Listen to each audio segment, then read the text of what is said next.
Nu skal I høre en god historie.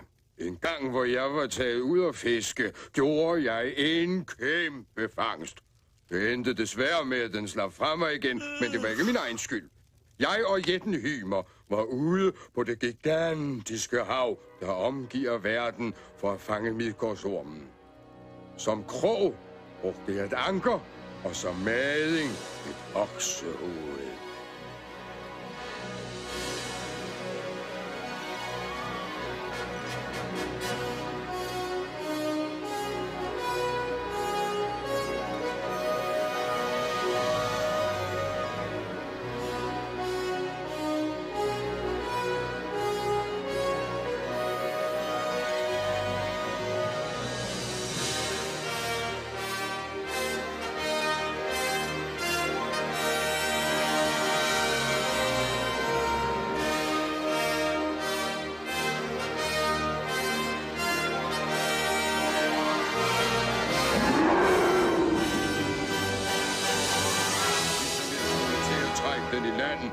Hymer, den store, fede kryster.